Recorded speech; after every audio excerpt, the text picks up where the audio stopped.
Bismillahirrahmanirrahim. Assalamualaikum warahmatullahi wabarakatuh. Waalaikumsalam warahmatullahi wabarakatuh. Wabarakatuh. Innal hamdalillah nahmaduhu wa nasta'inuhu wa nastaghfiruh wa na'udzu billahi min syururi anfusina wa min sayyiati a'malina may yahdihillahu fala mudhillalah wa may yudhlil fala hadiyalah. Asyhadu an la ilaha illallah wahdahu la syarikalah wa asyhadu anna Muhammadan abduhu wa rasuluhu la nabiyya ba'dah amma ba'du.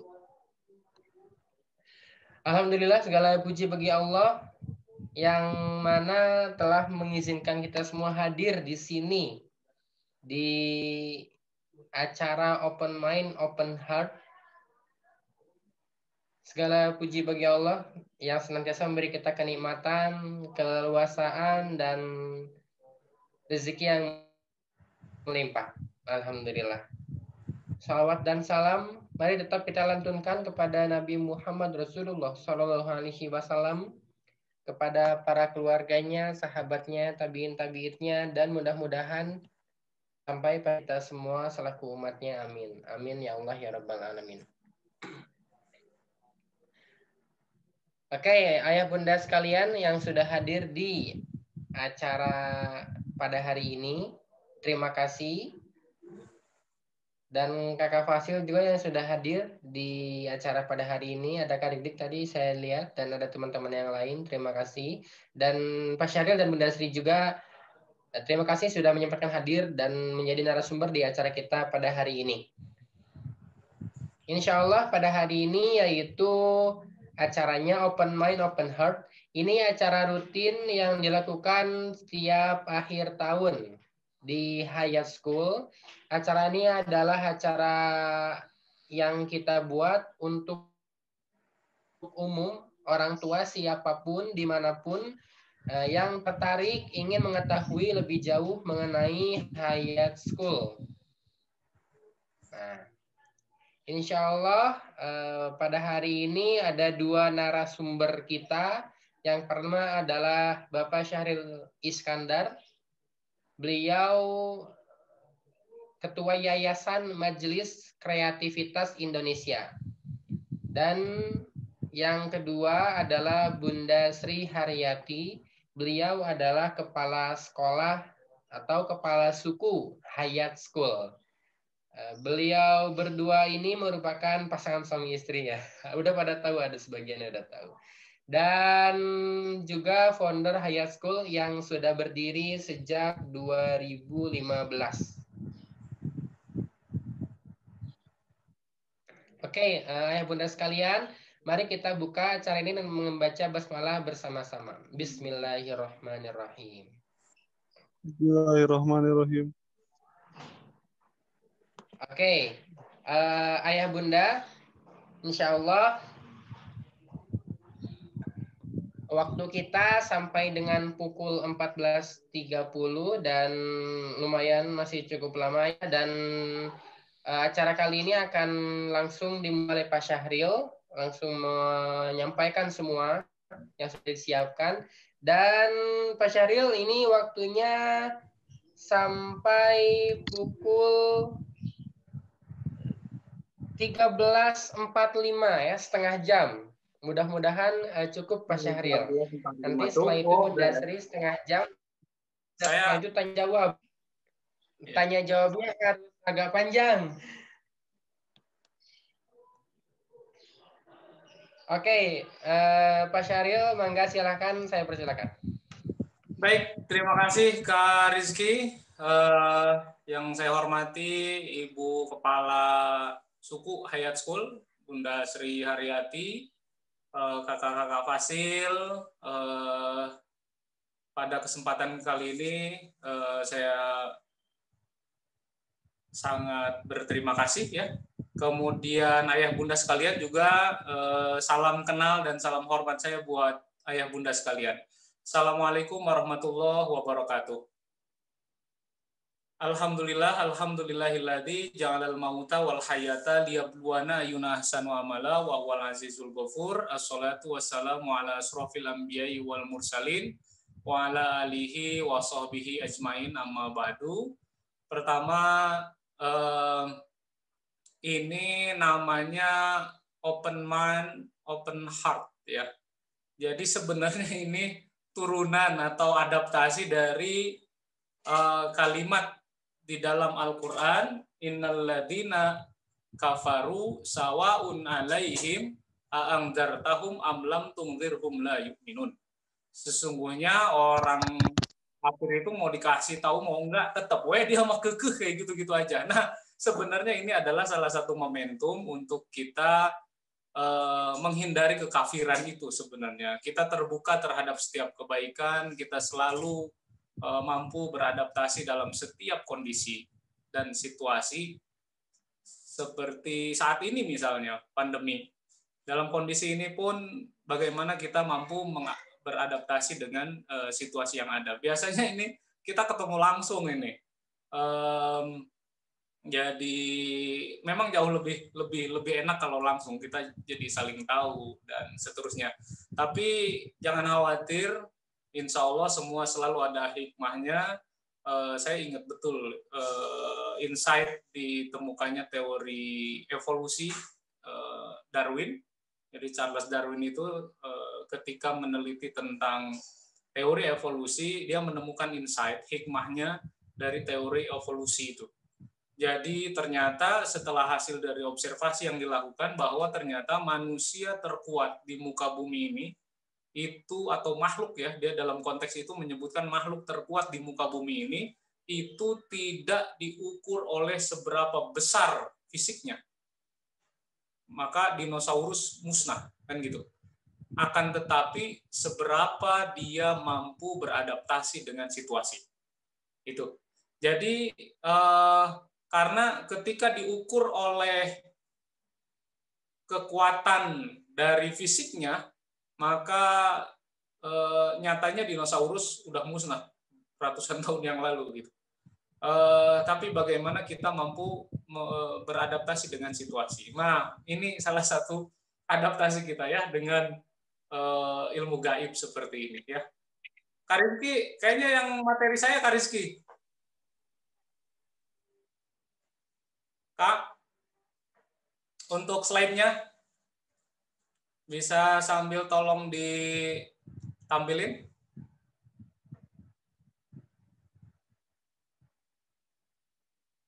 Ya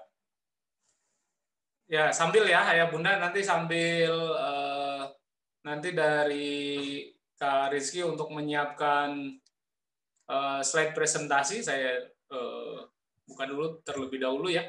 Jadi itu salah satu upaya kita adalah untuk selalu membuka mata, membuka hati, membuka pikiran untuk menerima setiap kebaikan.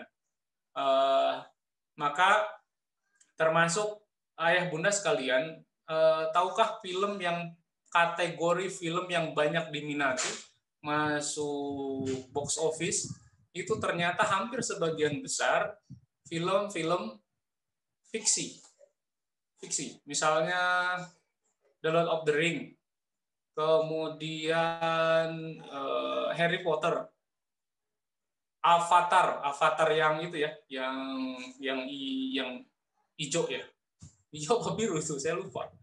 Nah, itu hampir sebagian seperti itu. Jadi film-film fiksi. Kemudian materi-materi keagamaan yang paling banyak diminati oleh manusia itu ternyata adalah misalnya spesifik ya di agama itu adalah tentang hari akhir, tentang hari kiamat. Bahkan ada tahun berapa itu? Tahun 2004 kalau nggak salah. Itu ada film judulnya Kiamat Sudah Dekat. Itu yang main kalau nggak salah mantan wakil gubernur ya. Deddy Mizwar dan Andre Stinky kalau nggak salah. Ini selalu menarik di setiap episode, di setiap fase. Berarti dari zaman dulu ya, zaman eranya Nabi, kemudian kesini-sini semua selalu bertanya bagaimana tanda-tanda akhir zaman yang kemudian dikenal dengan istilah eskatologi. Nah, ini manusia tuh senang sesuatu yang yang tadi yang fiksi, yang tidak kelihatan gitu. Nah, ini menandakan sebenarnya adalah kadang kebanyakan kita ini lupa dengan proses yang harus dilewati. Jadi lebih senang, makanya dalam kajian tasawuf itu ada namanya al-wahmu. Jadi kemudian nanti ada juga panjang angan-angan, nah itu ya, itu juga itu jadi selalu seperti itu, sehingga apa yang tampak ini kita tidak terasa dengan baik. Nah, salah satunya adalah dalam konteks kita sebagai orang tua.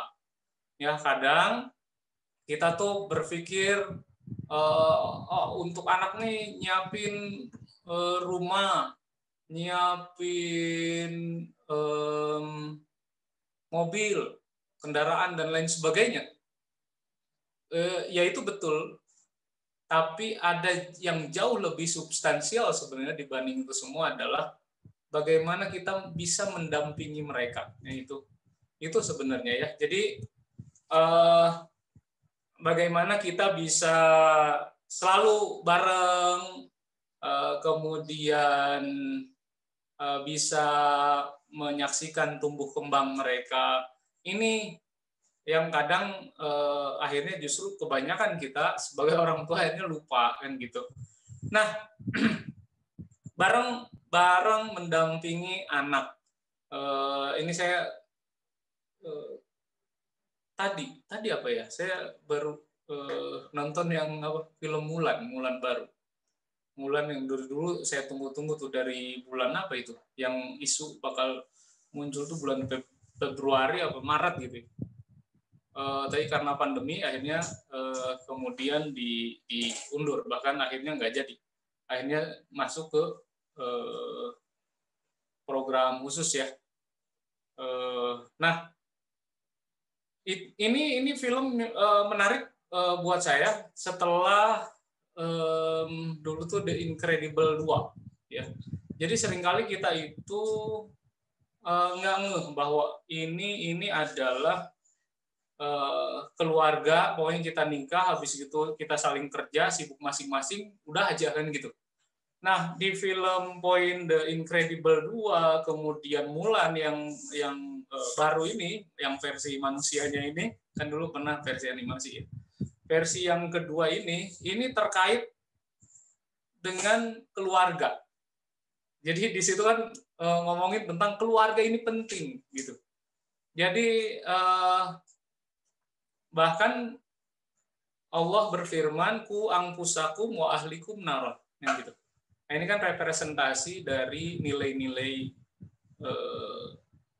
kebaikan ya yang ada di Al-Quran.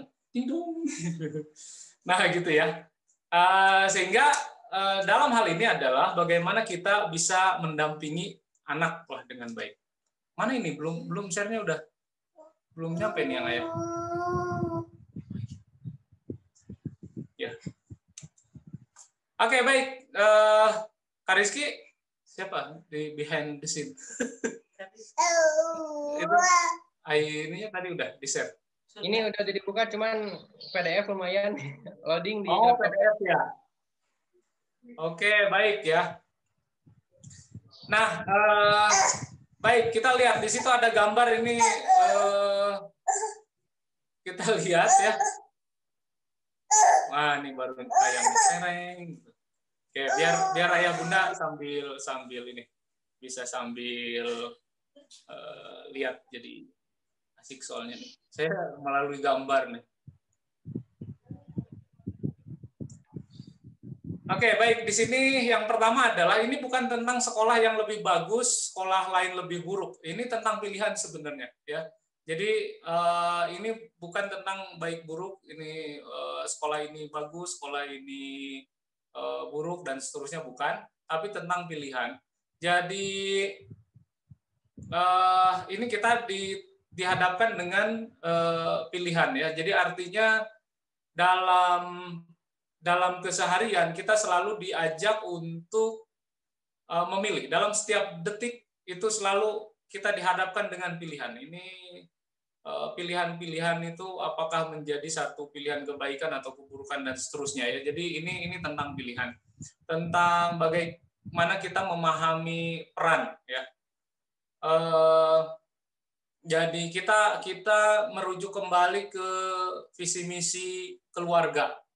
Ke visi misi keluarga ini saya udah punya visi keluarga atau belum kan gitu. Saya punya misi atau belum ya dalam hal keluarga gitu. Jadi visi misi ini penting. Tampaknya wah serius banget, enggak, maksudnya udah punya tujuan belum gitu loh. Jadi karena kita kalau ngacu ke tata nilai yang ada sebenarnya, nilai-nilai Islam misalnya, hampir semua ibadah itu rukun yang pertama adalah niat. Sholat itu niat. Yang pertama adalah niat. Kemudian puasa bulan suci Ramadan ya, yang wajib, itu niat. Makanya kalau di kampung-kampung itu mengantisipasi lupa, mereka akumulasi niat untuk 1 bulanan. Saking pentingnya niat ya. Jadi maka mereka di awal itu niat untuk 1 bulanan untuk mengantisipasi lupa tadi. Kemudian zakat dan seterusnya, hampir sebagian besar niat. Dan ini memang masuk ke kaidah usul fiqh al-umuru bimaqasidiha. Jadi semua sangat tergantung dari niat. Maka niat ini menjadi penting. Artinya apa? Ketika kita sholat, kita lupa niat, secara fikih batal sebenarnya. Gitu. Kalau kita runut ke dalam kehidupan, ya hidup diniatin gitulah sederhananya ya. Jadi kita punya keluarga ya diniatin, punya anak ya diniatin. Ini anak mau jadi apa, kedepannya seperti apa. Tentunya kita sesuaikan kayak gitu, seperti itu ya. Jadi bagaimana kita bisa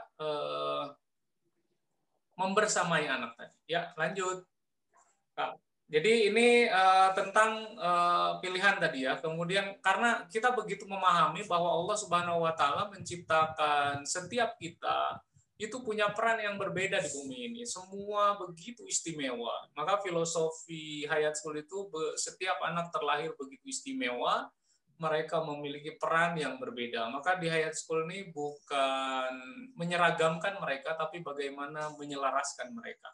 Ya, lanjut Kak. Nah, berikutnya adalah masih ada dikotomi nih antara dunia akademis dan praktis ya. Sehingga kita lihat di aspek masyarakatnya nih, itu ada stigma di masyarakat bahwa susah banget sih cari kerja kan itu. Di sisi lain, saya gabung di beberapa komunitas pengusaha, mereka ngeluhnya juga sama dalam konteks yang berbeda sebagai owner. Susah banget cari karyawan gitu. Ya, jadi ini kan lucu. Di satu sisi sulit cari kerja, di sisi lain pengusaha sulit banget cari yang kerja. Kenapa? Ini terkait disiplin, terkait tim ya, kerjasama tim, kemudian saling empati, saling berbagi. Ini yang kemudian terjadi ya, karena beberapa kali ya ini terjadi seperti itu. Ya, lanjut. Nah, coba kalau kita buat kalkulasi ya, sehingga gini hitungan matematisnya ya kurang lebih.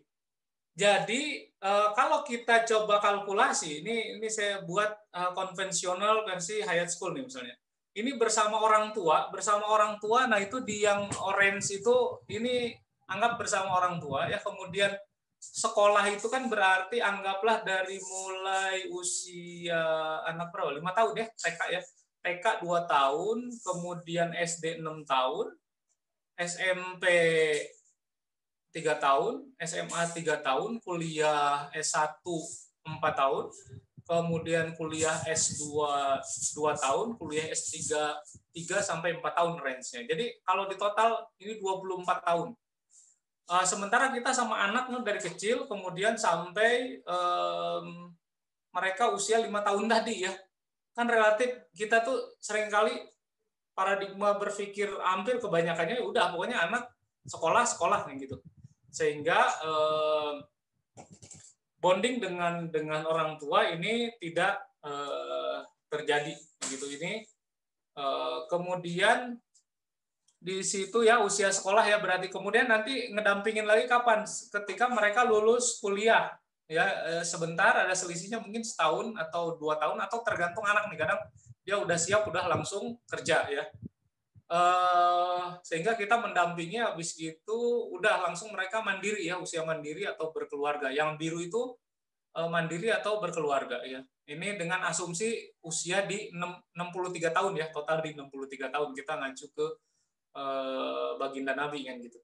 Kemudian maka ini kita coba rubah ya. Kemudian di Hayat School ini bagaimana ini bisa selaras sebenarnya antara orang tua dengan sekolah. Maka di Hayat School ini kita nyebut ini yang saya suka ketika penerimaan baru ini, sebenarnya kita adalah ketemu dengan keluarga-keluarga baru. Dan saya selalu sampaikan semuanya adalah kepala keluarga ya, ayah bunda ini kepala keluarga sehingga dalam hal ini ayah bunda bisa ya posisinya adalah kepala keluarga plus kepala sekolah. Nah gitu ya. Nah sehingga di sini program ada selaras ya. Jadi orang tua dengan sekolah ini harapannya adalah selaras kalau di Hayat School gitu.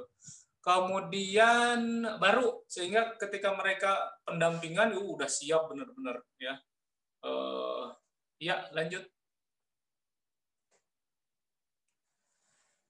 Oke ya, iya lanjut. Ya ini beberapa ya kita coba mengembalikan kepada sistem pendidikan. Sebenarnya ini bukan hal yang baru, tapi sekarang jadi baru lagi lah. Ini udah lama sebenarnya. Bagaimana Imam Syafi'i kemudian belajar langsung ke Imam Maliki kan gitu.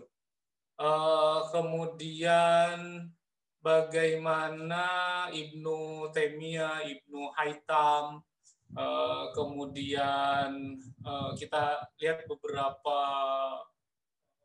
ilmuwan populer ya, atau penemu-penemu populer, Thomas Alva Edison misalnya, yang itu ketika sekolah ini agak susah, kemudian dia difasilitasi sendiri oleh keluarga. Kemudian Albert Einstein, kemudian hampir sebagian besar ini Steven Spielberg. Nah ini tadi seringkali ini yang terjadi, maka harapannya nanti kenapa di Hayat School di awal itu ada observasi full sebenarnya adalah mengantisipasi kondisi-kondisi misalnya anak barangkali misalnya dia dianggap kemudian kok ini kamu malas banget sih anak nih, padahal ternyata dia terkendala misalnya secara fisik ya, fisiologinya ada yang kurang misalnya kan gitu. Nah sehingga nanti ada observasi fisik ya menyeluruh sehingga ini anak-anak benar-benar menyesuaikan ya. Kemudian kita hampir ya tadi yang dari sekian banyak 24 tahun itu ketika kerja ini belum tentu sesuai juga. Akhirnya dari awal lagi. Jadi ada sistem pendidikan yang buat kita tanda tanya nih, untuk masuk perguruan tinggi dia harus kemudian belajar lagi matematika, fisika. Jadi selama sekolah ngapain? Kemudian selama 6 tahun di SD belajar banyak mata pelajaran, tapi ketika ditanya bisanya apa nggak tahu. Kemudian SMP 3 tahun belajar banyak mata pelajaran, tapi ketika ditanya bisanya apa nggak tahu juga gitu. Jadi ngapain aja. Nah ini jadi tanda tanya. Sampai saya ingat betul ketika waktu itu saya menjabat jadi ketua program studi di salah satu universitas ya. Saya jadi ketua program studi, kemudian tiba-tiba pas lagi saya jalan di koridor ada seorang dosen menghampiri saya, Pak, mohon maaf nih. Saya bilang, ini Bu, belum Lebaran udah mohon maaf aja. Bercanda aja, serius nih. Ya, oh ya serius. Gimana? Iya, ada satu kelas katanya. Ini nilainya jelek-jelek. Saya kaget. Kenapa jelek Bu? Memang mata kuliah apa? bahasa Inggris. Ya Allah, Ibu, bahasa Inggris mereka dari TK dapat bahasa Inggris, masa mereka nilainya masih jelek? Ya gimana katanya, ya seperti itu. Waduh, ya ini artinya saya lebih ngelihat jadi muhasabah buat kita. Jadi selama ini ngapain gitu kita belajar sekian banyak mata pelajaran tapi tidak ada satupun yang itu ya. Nah maka saya selalu terkagum-kagum, saya selalu sampaikan ini di Hayat School itu ada beberapa siswa yang di sekolah lain itu dianggap luar biasa susah diatur. Tapi ternyata sweet banget orangnya. Karena apa? Ternyata setelah kita dekatin, observasi, wih anak ini jagoan banget. Saya selalu terkesan banget dengan anak ini karena dia hafal beneran. Om, mau datang. Om punya mobil nggak? Ada sih, saya bilang. Mobil apa om? Ras, saya bilang. Om tahu nggak clear grounds-nya Ras itu? Weh, saya seumur-umur baru tahu clear grounds. Oh, seperti itu ya. Ih, keren pisan. Itu satu. Kemudian ada lagi yang dia kelas berapa itu? 3 SD kalau nggak salah. 3 SD. Dia hafal hampir sistem tata negara Amerika, kemudian hampir beberapa negara-negara besar. Itu hafal betul sistem pemerintahan, kemudian tata negara. Jadi ini luar biasa ya potensi-potensi ini, yang sayang kalau kemudian tiba-tiba dia disamaratakan orang-orang, kemudian pokoknya dia harus seragam. Ini kan dia mematikan apa yang diinginkan oleh Tuhan. Sebenarnya ini perannya jadi hilang kan gitu ya. Maka saya selalu sampaikan memang di awal biasanya mohon untuk tidak memberikan pesan ke anak atau order, nak kamu pokoknya harus hafiz Quran lah ya nak gitu ya. Atau sebaliknya ya nak kamu jadi dokter ya nak, jangan jadi hafiz Quran. Nah, pokoknya hindari kondisi-kondisi itu. Nanti kita akan lihat kondisi-kondisi objektif anak ya, sehingga nanti di Hayat School ini dicek dulu di awal ini observasi menyeluruh. Nanti ayah bundanya ini dipisah, kemudian minta misi-misi masing-masing untuk karena kalau beda juga ini biasanya agak clash, sehingga nanti adalah proses pendampingan. Ya, lanjut. Nah, ini kurang lebih ya. Jadi skemanya seperti tadi yang tadi dulu Kak. Nah, ini dulu ya. Jadi main gate-nya adalah ini Hayat School nih. Jadi Hayat School ini jadi gerbang utama dalam pengembangan potensi anak tadi ya, potensi anak. Sehingga nanti di sini ini banyak sekali ya. Di sini ada di bawah Yayasan Majelis Kreativitas Indonesia nih. Nah, sehingga saya akan sampaikan ini main gate ini bisa dilihat dulu sama ayah bunda. Ini ada main gate-nya ini Hayat School, kemudian di bawah ada Kementerian Masyarakat Kreatif, Pendidikan Kreatif. Kemudian di sana ada beberapa perusahaan, Hayat School, Hayat Corporation. Itu ada Hayat TV, ada Hayat Store dan seterusnya. Nanti saya akan jelaskan korelasinya sebenarnya di mana. Karena Hayat School ini adalah sekolah kehidupan ya. Nanti saya akan jelaskan. Ini skemanya aja dulu. Nah, kemudian di sana ada pabrik kreativitas, kemudian ada Hayat Sport Center dan seterusnya. Baik. Ya, jadi ini skemanya. Nanti saya akan jabarkan sesuai dengan penjelasan yang berikutnya ya, ayah bunda. Nah, Hayat School ini ada di bawah Yayasan Majelis Kreativitas Indonesia, gitu ya. 5 menit lagi saya. Terus Kak, cepat aja berarti. Yayasan Majelis Kreativitas Indonesia ini adalah, ya terus, Yayasan Majelis Kreativitas Indonesia ini adalah salah satu pusat pengembangan kreativitas bangsa ya. Jadi konsentrasinya adalah di sana. Dari mana kita ngajunya adalah base-nya dari visi misi utama Rasulullah. Innama bu'istu liutamima makarimal akhlak. Ya, lanjut aja Kak terus. Oke. Oke ya, jadi berangkatnya dari akhlak. Jadi spektrum akhlak di Majelis Kreativitas Indonesia ini jadi luas, tidak hanya kepribadian yang bagus, tapi juga karya yang bermanfaat ya. Jadi dari kata kholako yakhluqu akhlakon gitulah, kita sederhananya seperti itu ya. Nih ya. Kemudian nanti mangga di dialog aja ya. Kemudian jadi kreativitas ya. Jadi sehingga dalam bahasa Indonesia jadi kreasi atau karya penciptaan, sementara nanti dari sisi secara keseluruhan ya, dari sisi ini kepribadian yang menawan. Oke.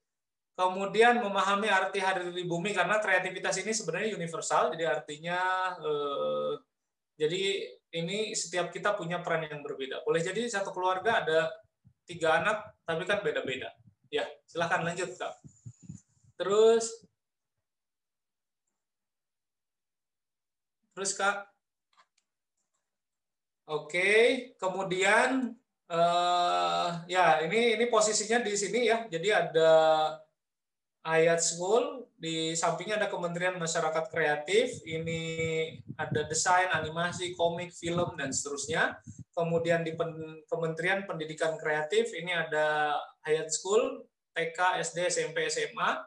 Kemudian ada Budaya Kreatif. Ya, lanjut Kak. Ya, nah jadi ini School of Creativity based on fitrah gitu ya. Jadi yang khas dari ini adalah kreativitas ya. Jadi sekolah kreativitas. Nah, ini dia Ayah Bunda. Jadi Hayat School ini secara nama sebenarnya berasal dari 2 kata ya. Jadi Hayat kehidupan, school sekolah. Jadi sekolah kehidupan sebenarnya. Gitu ya, singkatnya sekolah kehidupan. Ya, jadi harapannya nggak ada dikotomi tadi antara dunia akademis dan praktis. Jadi kita langsung, karena saya tempo hari juga jadi ketua pusat inkubator bisnis di universitas. Ketika ke perusahaan-perusahaan, mereka harus belajar lagi dari awal. Jadi kuliah ngapain aja, sekolah ngapain aja gitu. Oke ya, jadi harapannya maka kenapa di Hayat School nanti ada banyak perusahaan ini untuk mengakomodir siswa sebenarnya, Hayat Schooler gitu ya. Jadi nanti ada Hayat Schooler, kemudian ada Hayat Society gitu ya.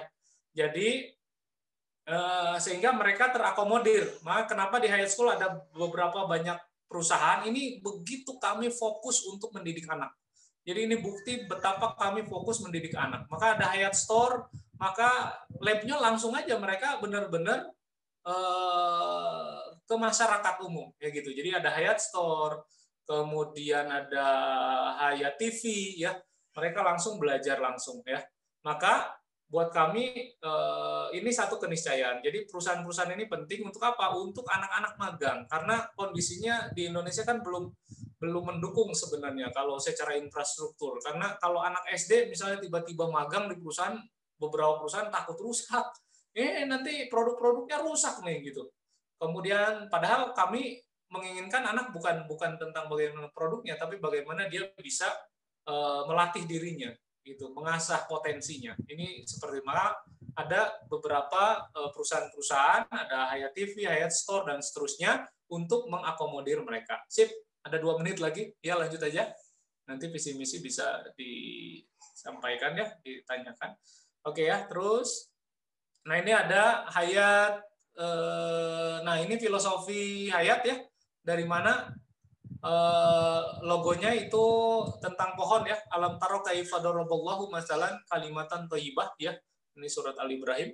Jadi makanya logonya itu pohon, kemudian di situ ada burung 2, kemudian ada sarangnya itu adalah kasih sayang sebenarnya gitu ya. Ya, nanti mangga dicek Ayah Bunda. Ya, terus apa? Nah, ini ada Hayat Store ya. Ada Hayat Store, ini laboratorium mereka. Jadi langsung belajar. Jadi ini bukan tentang keuntungan sebenarnya. Ayah Bunda di sini mereka belajar lebih ke bagaimana melatih diri, mampu belajar kerjasama, berinteraksi, disiplin, menepati janji ya. Mereka itu latihan ya. Ya, lanjut Kak. Kemudian ada laboratorium, ini terus kita kembangkan ya. Jadi ada mini zoo, ada Hayat Mini Zoo. Ini untuk belajar mereka tentang biologi, botani, dan high schooler ini bisa mempelajari di sana. Ya, lanjut. Kemudian ada museum kreativitas Ayah Bunda. Museum kreativitas ini untuk menstimulus mereka berkarya ya. Jadi di situ ada fase kehidupan, kemudian kreator-kreator dunia ya. Ini untuk menstimulus mereka ya. Kemudian ada laboratorium desain dan industri kreatif. Ini mereka langsung ya, jadi langsung belajar ya. Terus iya. Pak Syahril, extra time 5 menit. Oh, boleh. Ya saya lihat soalnya itu tinggal 5 menit. Nah, ini ada Hayat TV, Ayah Bunda. Nah, ada Hayat TV. Kemudian itu langsung ya, mereka bisa publish, kemudian belajar public speaking, karena Hayat School ini tentang bagaimana berproses anak untuk menjadi soleh ya gitu. Karena kesolehan ini butuh proses ya. Terus Kak. Oke. Nah, terus ada program ini ya, ada creation moment ya, mereka berkarya. Oke, kemudian homestay ini nanti ada kita bagi 3 Ayah Bunda sekalian, ada level SD, SMP, SMA. Level SD ini yang tingkat kelas 5 6 kalau nggak salah. Nanti akan dijelaskan langsung oleh kepala suku ya. Jadi lebih ke belajar ini, karena saya perlu jelaskan di sini karena saling keterkaitan dengan Ayah Bunda nanti ya. Jadi level SD ini mereka antar ke rumah Ayah Bunda ya. Jadi kalau dulu ada program kalau di Tangerang namanya ngendong ya. Ini sehingga belajar kultur, mereka berbudaya di setiap keluarga. Nah, sehingga mereka belajar untuk memahami itu ya. Jadi mereka bisa belajar mandiri juga ya, artinya maka Ayah Bunda nanti presentasi, ini terkait dengan program Ayah Bunda ada jadi tuan rumah ya, program tuan rumah. Jadi Ayah Bunda nanti cerita tentang Ayah Bunda dari kecil sampai gede, profesi, nilai juang dalam kehidupan. Kemudian level SMP ini udah ke berbagai daerah, ke Baduy, ke Kampung Naga, dan keluar daerah. Kemudian SMA ini ke luar negeri. Nah, itu waktu itu sebelum pandemi ini ke Thailand ya. Untuk yang level SMA. Ini biaya mereka Ayah Bunda sekalian. Jadi mereka nanti dikasih di pas kelas 2 SMA itu kita targetin untuk keluar, maka di kelas 1 SMA itu mereka udah didorong untuk membuat perusahaan ya. Sehingga biayanya dari mereka. Dan hampir sebagian alhamdulillah berhasil ya. Kecuali ya ada 1-2 lah. Itu uangnya kurang dia gitu ya. Terus ya lanjut terus.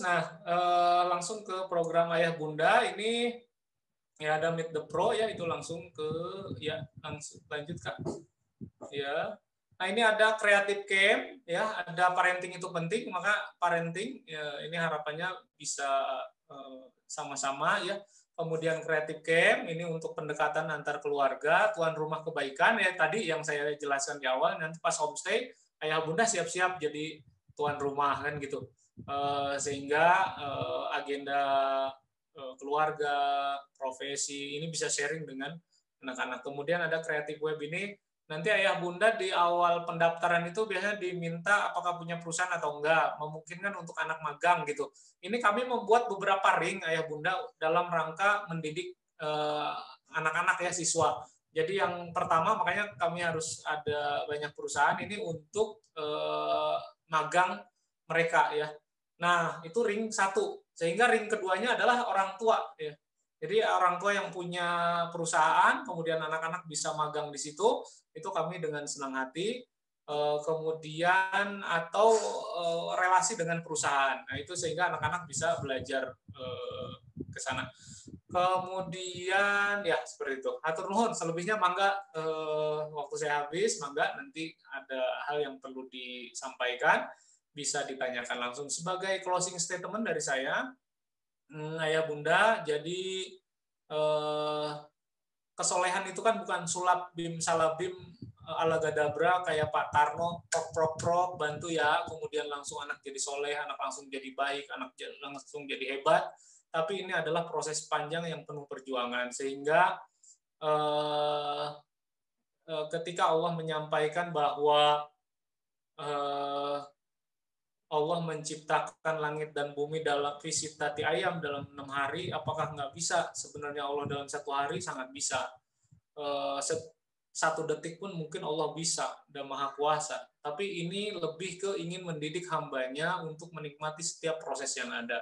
Bagaimana mendampingi anak, bagaimana kita menjadi orang tua, juga menjadi orang tua yang baik, sehingga ini sama-sama belajar. Di Hayat School ini kita sama-sama, sehingga Hayat School ini menjadi satu ekosistem kebaikan, kita saling share kebaikan antara orang tua, kemudian anak ya. Jadi kami begitu memuliakan anak dengan harapan adalah tadi kita bisa share untuk saling kebaikan. Baik, terima kasih ayah bunda sekalian. Mohon maaf apabila ada hal yang kurang, jadi nanti bisa ditanyakan. Terima kasih. Assalamualaikum warahmatullahi wabarakatuh. Kak Rizky, mangga Kak Rizky. Waalaikumsalam warahmatullahi wabarakatuh. Ya Pak Syahril, terima kasih. Ya. Waktunya mepet, maaf banget nih. Ya, cepat-cepat nih. Ya, mangga. Karena ini hanya pembukaan. Nanti kalau ternyata ya Bunda tertarik gabung di Hayat School, menjadi keluarga besar Hayat School, akan banyak waktu untuk mendiskusikan hal ini semuanya, insya Allah. Ya. Oke, untuk pertanyaan silakan ayah bunda boleh tulis di room chat, nanti akan saya bacakan, akan dijawab juga insya Allah. Kalau waktunya cukup semua dijawab insya Allah. Pokoknya waktu kita sampai asar aja batas maksimalnya insya Allah. Selanjutnya insya Allah akan ada Bunda Sri. Nah ini Bunda Sri lebih ke Hayat School-nya. Tadi Pak Syahril lebih ke yayasan, artinya Yayasan Majelis Khatib Indonesia ini di dalamnya ada apa saja dan bagaimana saja, terutama tentang Hayat School. Nah, sekarang ini lebih dalam tentang Hayat School. Jadi untuk ayah bunda yang ingin tahu Hayat School itu kayak gimana dan apa aja, nah, dalamnya kita langsung saja bertemu dengan Bunda Sri. Mangga Bunda Sri. Oke, Kak Rizky, terima kasih. Haplusan nih. Haplusan, soalnya ada bayi. Sebentar, saya rapikan dulu ya. Baik, ayah bunda sekalian. Oke. Ya, bismillahirrahmanirrahim. Assalamualaikum warahmatullahi wabarakatuh. Waalaikumsalam warahmatullahi wabarakatuh. Ya, alhamdulillah. Waalaikumsalam. Bil huda wa dinil haq liyudhira wala dini kulli wa kafa billahi syahida. Alhamdulillah. Pada Sabtu siang ini bisa bersilaturahim dengan ayah bunda yang mungkin sudah mencari informasi, yang sedang mencari informasi apa itu Hayat School dan kepo mungkin ya. Kepo apa itu Hayat School ya. Terima kasih atas kesediaannya untuk bersilaturahim. Buat kami ini adalah misi yang sedang coba kami syiarkan, bahwa pendidikan pada dasarnya adalah bukan sekedar untuk mengakomodir kebutuhan-kebutuhan material anak-anak, tapi sebetulnya yang paling utama dari pendidikan bukan sekedar ramah pada anak, tapi bisa membangunkan kesadaran personal akan dirinya, akan penciptanya, akan Allah Subhanahu wa Ta'ala, dan apa tugasnya di bumi. Ini yang paling utama. Kita sudah terlalu lama berada dalam konsep pendidikan itu hanya dibatasi oleh pintar, bodoh, anak cerdas, anak hebat, gitu ya, ranking, tidak ranking, dan semua hal yang sebetulnya mungkin merusak fitrah kehadiran kita di bumi. Nah, kita ingin mencoba mengembalikan, ini bukan sesuatu yang baru sebetulnya, bukan sesuatu yang baru. Karena sebetulnya konsep ini sudah menjadi fondasi dalam konsep pendidikan Islam, sudah menjadi fondasi dalam konsep pendidikan yang sangat universal. Tapi kita memang sudah terlalu lama, Ayah Bunda, berkubang dalam konsep pendidikan materialis ya, tentang nilai, tentang prestasi, tentang number one gitu ya, tentang nilai 10, angka 10, bahwa itu semua adalah prestasi-prestasi yang harus dicapai. Padahal di luar itu semua sebetulnya kita sudah oleh Allah sudah diberikan tugas masing-masing, dan mungkin akhirnya di usia-usia yang seharusnya semakin produktif, semakin terkoneksi secara spiritual dengan Allah, kita semua kehilangan makna diri dan mencoba mencari dan menyusun lagi siapa sih saya gitu ya. Seolah-olah bahwa pendidikan-pendidikan sebelumnya akhirnya mental dan tidak bermakna gitu. Nah, kita coba menyusun ulang. Kalau rumah mah kita coba rekonstruksi ulang nih. Ada apa sih sebetulnya dalam konsep belajar? Ada apa sebetulnya dalam konsep mendidik gitu? Benarkah ini sekedar konsep transaksional antara lembaga dengan orang tua? Benarkah dengan beberapa juta pendidikan bisa dideliver kepada guru dan fasilitator gitu? Bukan tentang rupiah, bukan tentang pendidikan yang transaksional, tapi kami ingin sama-sama mengajak, membangunkan kesadaran ayah bunda bahwa pendidikan ini adalah pendidikan yang kita bangun untuk membangkitkan lagi giroh kita, kesadaran tentang siapa saya, kesadaran tentang siapa Allah saya, siapa Tuhan saya, siapa Rob saya, kesadaran tentang ngapain saya diciptain ke bumi ini gitu. Bahasa santainya ya. Apa arti hadir saya di bumi ini gitu. Nggak sekedar numpang lewat, nggak sekedar numpang berulah, nggak sekedar numpang hadir habis gitu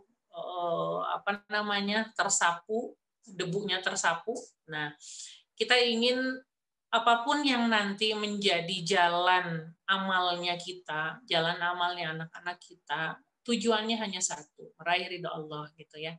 Nah, untuk itu mungkin yang kita perlukan adalah menyusun kembali estafet-estafet atau rancangan-rancangan rentang pembelajaran yang penting. Bukan sekedar SMP belajar ini, SD belajar ini, SMA belajar ini, enggak gitu. Karena akhirnya bukan tentang belajar itu berdasarkan mata pelajaran, tapi capaian personal apa yang akan kita tanamkan di dalam diri anak. Nah, itu yang kita coba susun ulang, dan ini bentuknya adalah bukan sekedar kami menawarkan program yang wah, enggak bunda, ayah bunda ya, bukan menawarkan program yang wah di Hayat School mah begini-begini, enggak. Bagus atau tidak itu sangat relatif. Jadi akan sangat penting sambil meraba rasai, meraba diri, meraba apa sebetulnya yang dibutuhkan oleh keluarga saya dan dengan lembaga mana kami bisa bermitra. Gitu ya. Karena kami tidak akan mengatakan bahwa non-formal lebih baik dari formal, formal lebih baik dari non-formal, atau informal lebih baik dari semuanya, tidak. Kita masih satu kesatuan, masih saling berkesinambungan. Ketika pun misalnya banyak dari kita menggugat konsep pendidikan di ranah pemerintahan, sebetulnya kita tetap tidak bisa terlepas. Yang bisa kita lakukan adalah mencoba lebih fleksibel tanpa menghilangkan idealisme tentang konsep pendidikan yang dibutuhkan oleh anak. Nah, itu mungkin ya yang menjadi catatan. 5 tahun perjalanan kami di Hayat School, kami mencoba merancang. Rancangan ini mungkin bukan yang terbaik, tapi insya Allah kami berharap bahwa Allah meridhoi apa yang sudah dan sedang kami jalankan, dan mudah-mudahan bisa menjawab minimal kegusaran ayah bunda tentang konsep pendidikan, atau minimal memberi jawaban terhadap pertanyaan-pertanyaan, dan selebihnya kami kembalikan lagi kepada ayah bunda dengan siapa atau bahkan harus seperti apa konsep pendidikan dalam keluarga, begitu. Oke, baik Kak Rizky. Di sini saya akan coba menyusun ulang. Kalau tadi Pak Syahril pada tataran makro, dan memang begitu biasanya ya tugas saya dan beliau. Saya bagi tugas sama beliau. Beliau bagian ngomong A, saya bagian merapihkan dari B sampai Z. Bagian babak belur. Beliau bagian melihat secara ke depan, visioner 5, 10, 15 tahun akan seperti apa. Nah, saya mungkin bagian yang dikasih rumah, ditata di dalamnya, mana kamar, mana kursi, mana aksesorisnya, segala macam.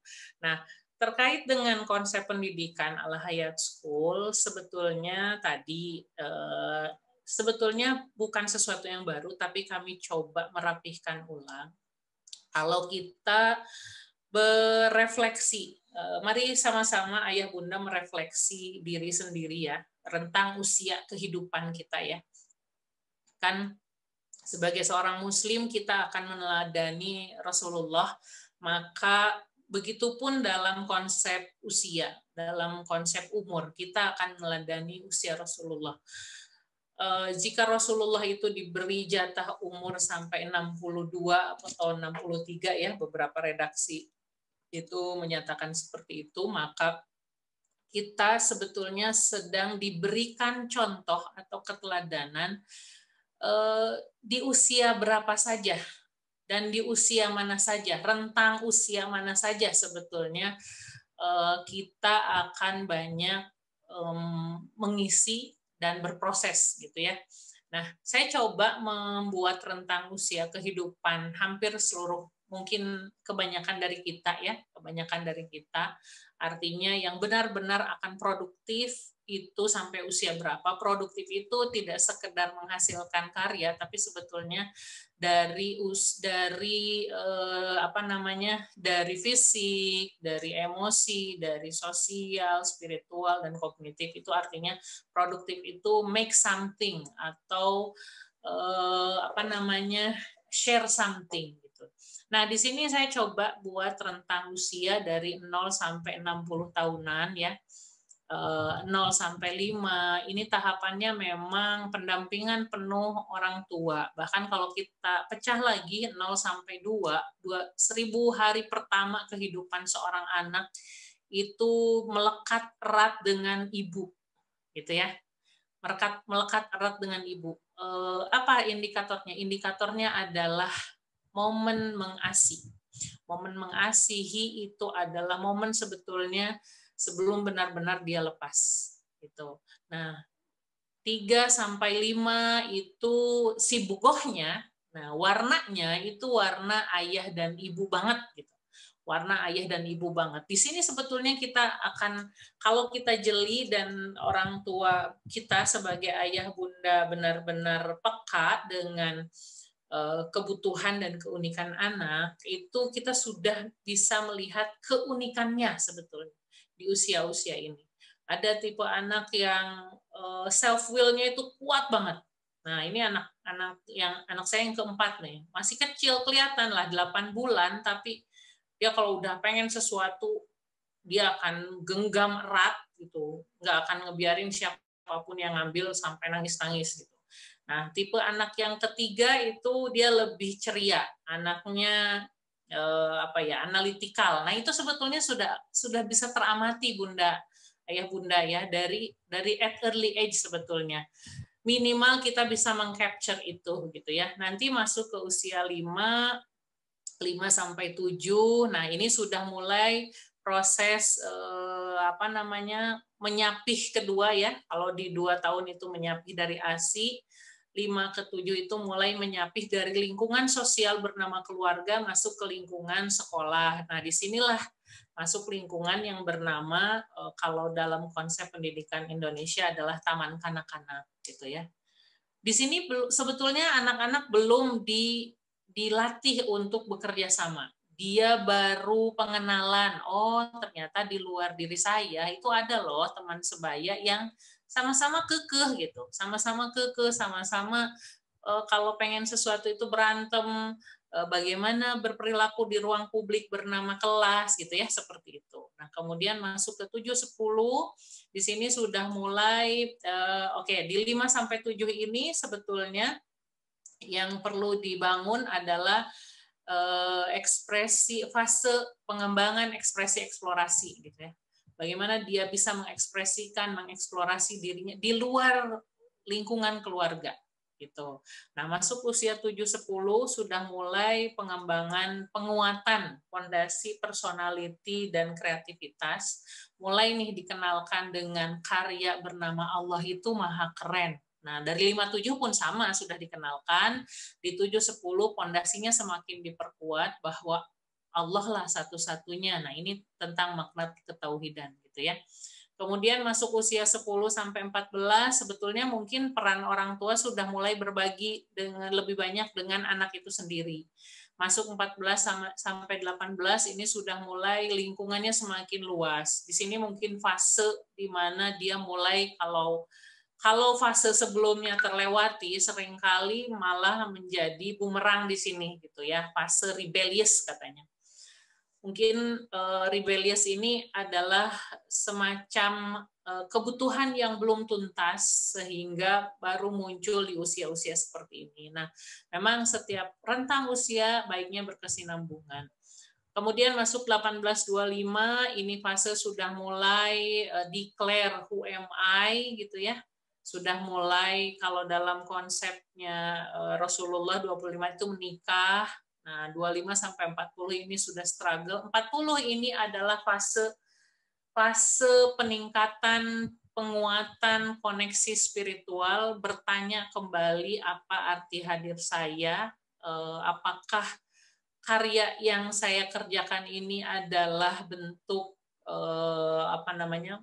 mempersembahkan karya terbaik untuk Allah, nah gitu ya, 40 sampai 60. Nah, di usia manakah rentang kita saat ini? Mungkin kalau saya predik kita ada di 40-an ya Bunda ya, 40 sampai 45 mungkin 40 45 atau 50 lah gitu ya. Tidak banyak jatah usia kita sebetulnya, tidak banyak jatah usia kita, artinya kita hanya punya jatah kalau memang Allah memberikan usia panjang ya, mungkin hanya 10, 20 tahun lagi lah gitu ya. Nah, pertanyaannya adalah legacy apa yang akan kita tinggalkan untuk anak-anak gitu. Legacy apa yang akan kita tinggalkan. Nah, dari sana kita coba merefleksi sejauh mana kita membangun koneksi dengan anak. Iya, ada Ustadz Hasan. Belum 40 ya? Aduh, tuaan saya dong. Oke ya. Dari sana sebetulnya kita sudah perlu melihat mencoba meraba-rasai usia anak-anak kita. Nah, di slide berikutnya, Kak Rizky, ini yang coba saya bedah di Hayat School. Jadi hampir semua sebetulnya ya, hampir semua pendidikan di Indonesia ini itu mencoba mulai berpatoknya dimulai dari usia 5 tahun gitu ya. 5 sampai 7 tahun masa TK tadi ya, ekspresi eksplorasi, pengembangan ekspresi eksplorasi. 7 sampai 10 itu pengembangan personality dan kreativitas. 10 sampai 14 di sini sudah ada mentalitas dikuatkan, daya juang dikuatkan, kreativitas, passionnya sudah mulai dikenalkan gitu ya. Kita tidak berbicara tentang siapa yang lebih dini, lebih cemerlang, siapa yang lebih muda, lebih keren gitu. Tidak. Timeline usia setiap orang itu berbeda, tapi yang terpenting adalah bagaimana memenuhi setiap rentang usianya kebutuhannya, mengenali karakteristiknya, mengenali masalah-masalah yang dihadapi di setiap rentang usia itu. Kalau misalnya di rentang usia tertentu tidak terpenuhi, maka kita punya PR yang harus kita tuntaskan, begitu ya. Jadi yang kami coba buat di Hayat School adalah bukan sekedar misalnya TK, SD itu dari usia 7 sampai 12. Nah, karena kalau ngikutin ini akhirnya seolah-olah seperti nanti SD-nya berarti cuma sampai kelas 4. Nah, gitu ya. Nah, pasti akan ada pertanyaan seperti itu gitu. Berarti SMP-nya dari usia 10 sampai 14 misalnya. Nanti 14 sampai 18-nya seperti apa? Nah, jadi kalau di jalur legalnya, di jalur struktur pendidikan formalnya itu tetap ujian di usia 12 tahun. Tapi kita sangat punya fleksibilitas merancang konsep pendidikan berdasarkan rentang usia ini, Ayah Bunda, gitu ya. Nah, ini fleksibilitas yang dimiliki oleh pendidikan non formal. Proporsi pendidikannya itu 30% academic base, 70% itu life skill. Nah, berarti rentang yang mana yang mau kita optimalkan? Berarti yang 70% ini kita punya 70% yang bisa kita bahasa Jermannya bebeakan. Kita habiskan untuk menuntaskan setiap rentang usia mencapai indikator-indikator perkembangannya. Nah, begitu ya.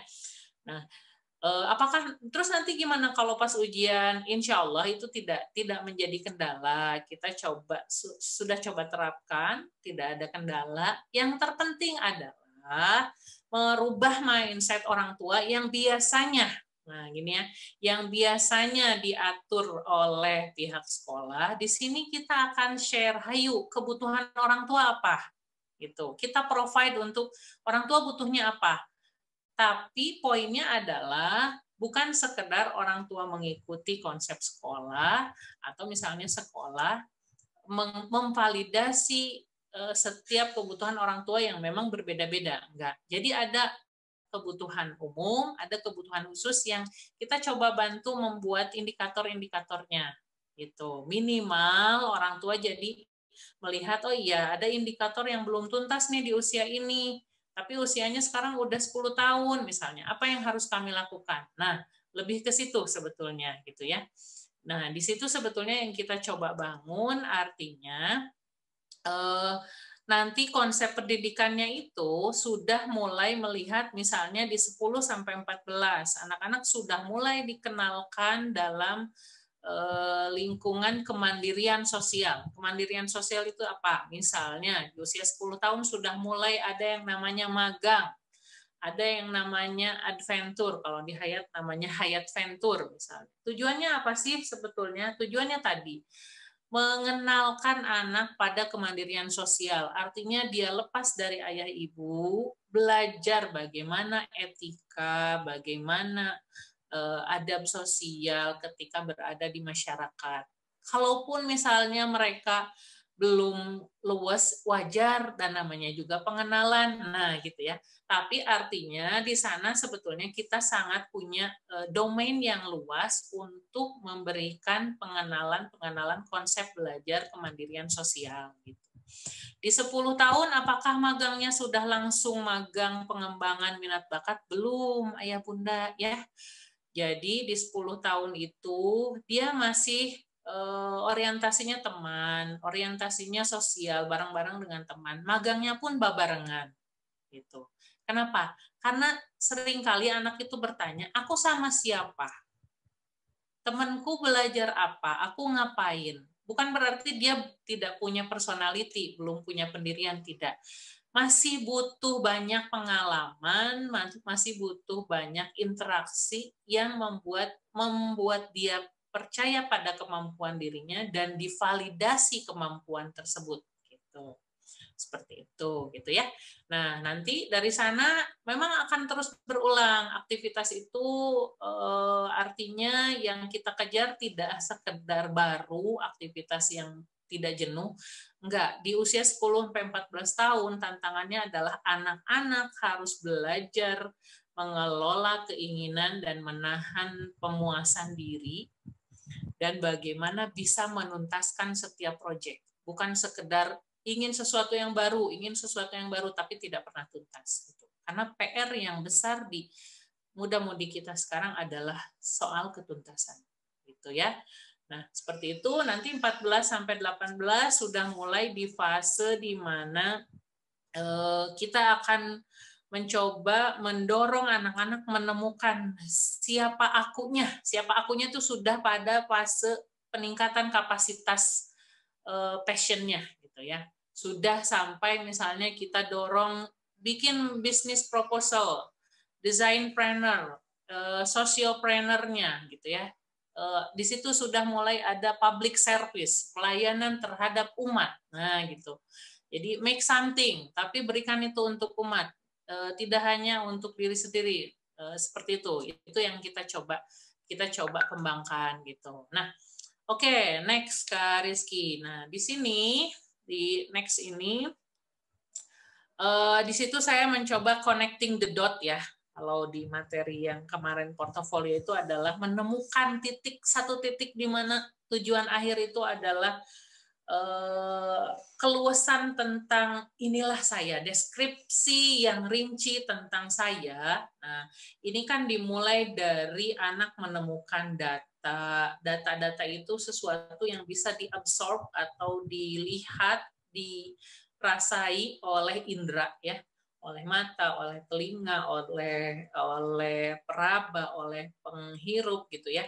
Nah, kemudian dari data bagaimana itu menjadi informasi. Nah, usia 7-11 ini kan memang masih fase untuk anak-anak gathering informasi. Belum menjadi knowledge. Misalnya gini, di informasi di usia 7-10 itu adalah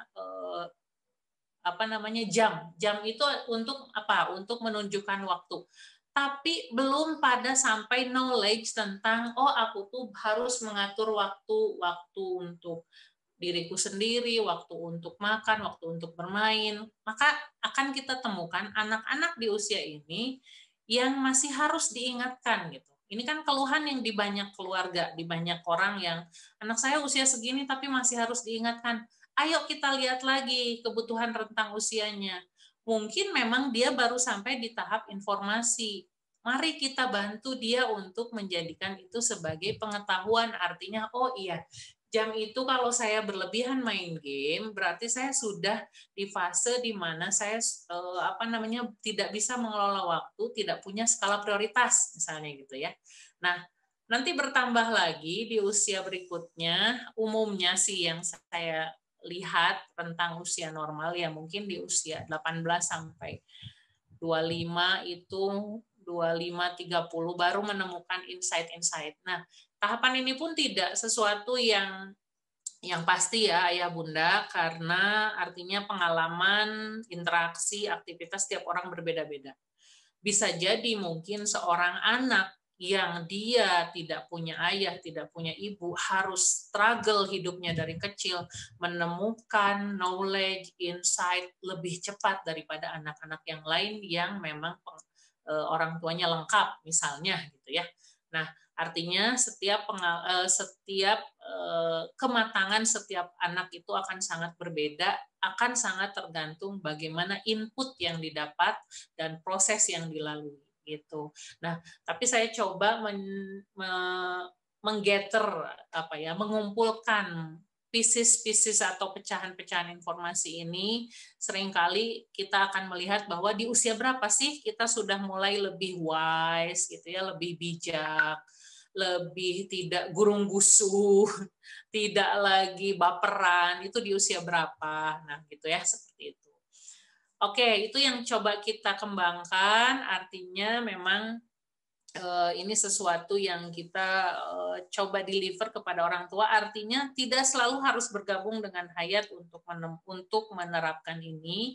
Penerapannya bisa beda-beda, karena kalaupun misalnya kami berikan Grand Design Hayat ke yang lain, itu penerapannya akan berbeda. Itu akan sangat dipengaruhi oleh pengalaman, pemaknaan, pengertian setiap lembaga gitu ya. Kemudian apa yang menjadi base activity-nya adalah fitrah fisik, emosi, sosial, spiritual, kognitif. Di setiap rentang usia capaiannya berbeda-beda. Misalnya di fitrah fisik. Di fitrah fisik untuk usia 5 sampai 7 tahun. Yang ditargetkannya adalah melatih sensorik motorik. Artinya dia lebih banyak aktivitas yang memang didorong untuk melatih kedua poin tadi gitu. Ya, jarak-jarak dekat lah, lari, lompat gitu ya. Di usia SD sudah apa? Sudah mulai memang pendalaman terhadap ketangguhan fisik gitu. Renangnya sudah ditarget, misalnya bolak-balik 20 kali, hikingnya 2 kilo misalnya ya, seperti itu. Kemudian di usia SMP itu sudah mulai tadi tantangan pada adventure, magang, itu kan butuh kekuatan fisik yang apa ya, yang bertahap tadi ya. Jadi yang kita lakukan coba bertahap itu adalah menabung sebetulnya gitu ya.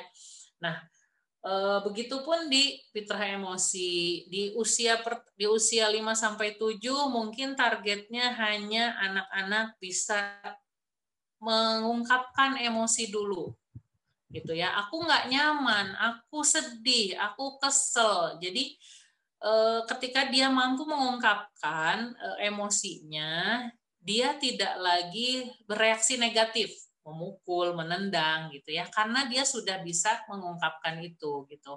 Nah, di tahapan berikutnya adalah mengelola keinginan. Nggak segala yang dia mau itu harus terpenuhi. Nah, mungkin kita menemui kasus-kasus di mana anak sudah di fase SMP, kalau mau sesuatu itu tantrum. Nah, ini berarti ada yang miss dalam fase perkembangannya gitu, seperti itu ya. Di fitrah sosial juga begitu, bertahap. Sosial pertama 5 sampai 7 tetap pemenuhan terhadap ego diri, individualitasnya itu penting. Dia mengenal tentang bagaimana dia mempertahankan kepemilikan barangnya di lingkungan TK misalnya. Ini punya aku bawa ini dari rumah, aku nggak mau pinjemin, oke, nggak masalah. Ketika itu adalah properti kelas, berarti di situ dia sudah mulai belajar untuk deal-dealan, ya.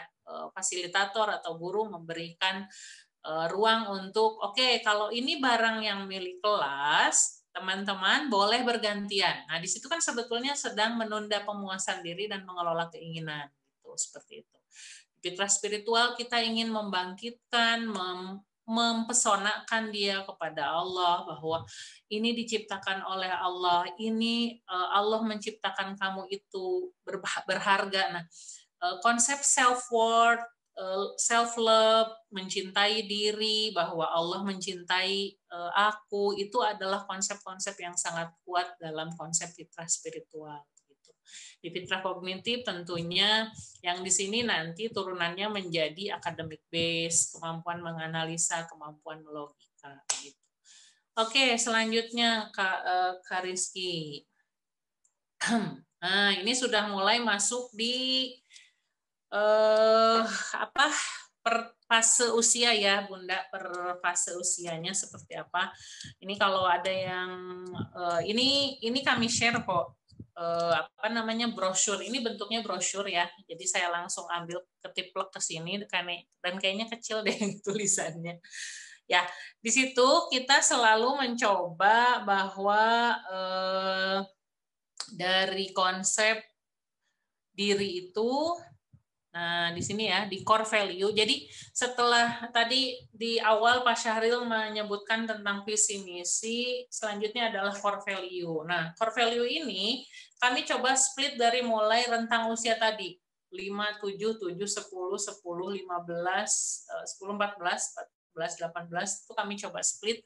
Ada beberapa poin penting yang memang kami lihat, oh iya ini sesuai dengan kebutuhan usianya. Nah, di sini pun pasti fasilitator dibekali untuk memahami apa sih kebutuhan di rentang usia ini, karakteristik khususnya apa, kalau tidak terpenuhi biasanya ciri-cirinya apa, dan apa tugas sebagai fasilitator mendampingi anak-anak ini gitu ya. Oke, terima kasih. Kalau cukup terlihat, apakah saya sudah butuh kacamata ya sepertinya. Faktor U ini. Ya, di core value untuk TK ini, kalau ayah bunda lihat itu mungkin sepertinya sederhana ya, hanya tadi ya ada 4 poin core value, kasih sayang.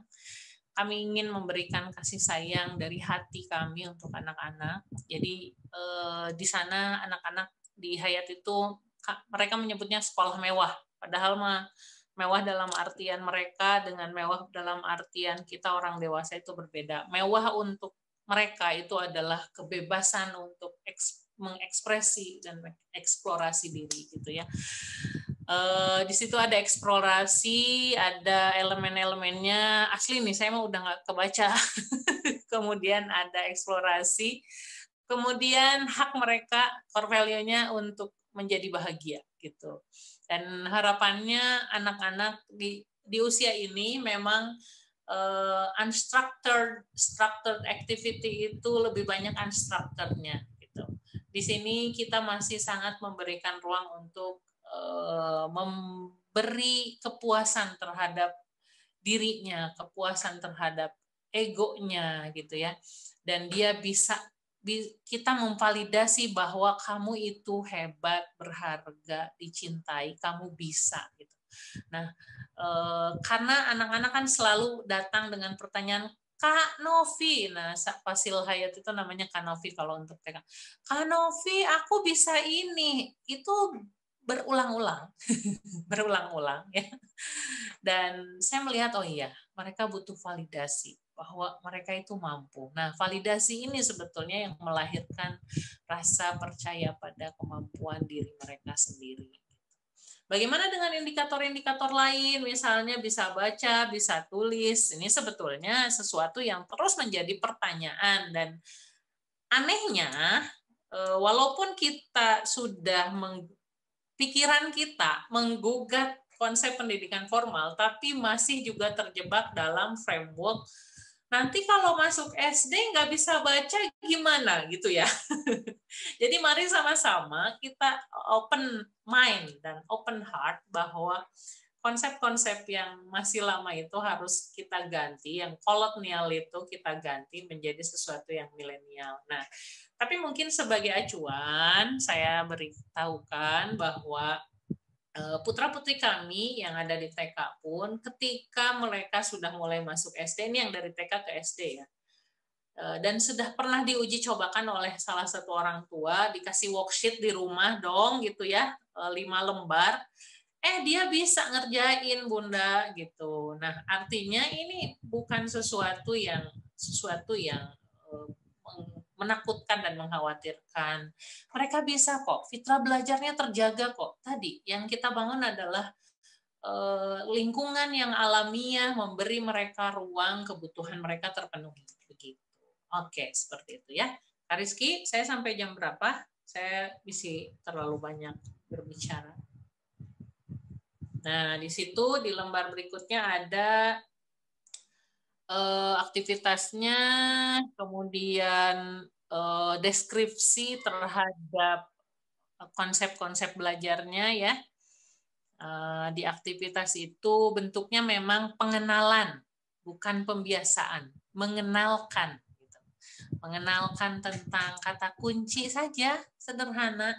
Aku bisa, aku bahagia, terima kasih, maaf, tolong, permisi. Kami berharap bahwa ini tuh terinternalisasi dalam diri mereka gitu ya. Ini menjadi sesuatu yang yang autopilot gitu dalam diri mereka. Oke, next selanjutnya Kak Rizky.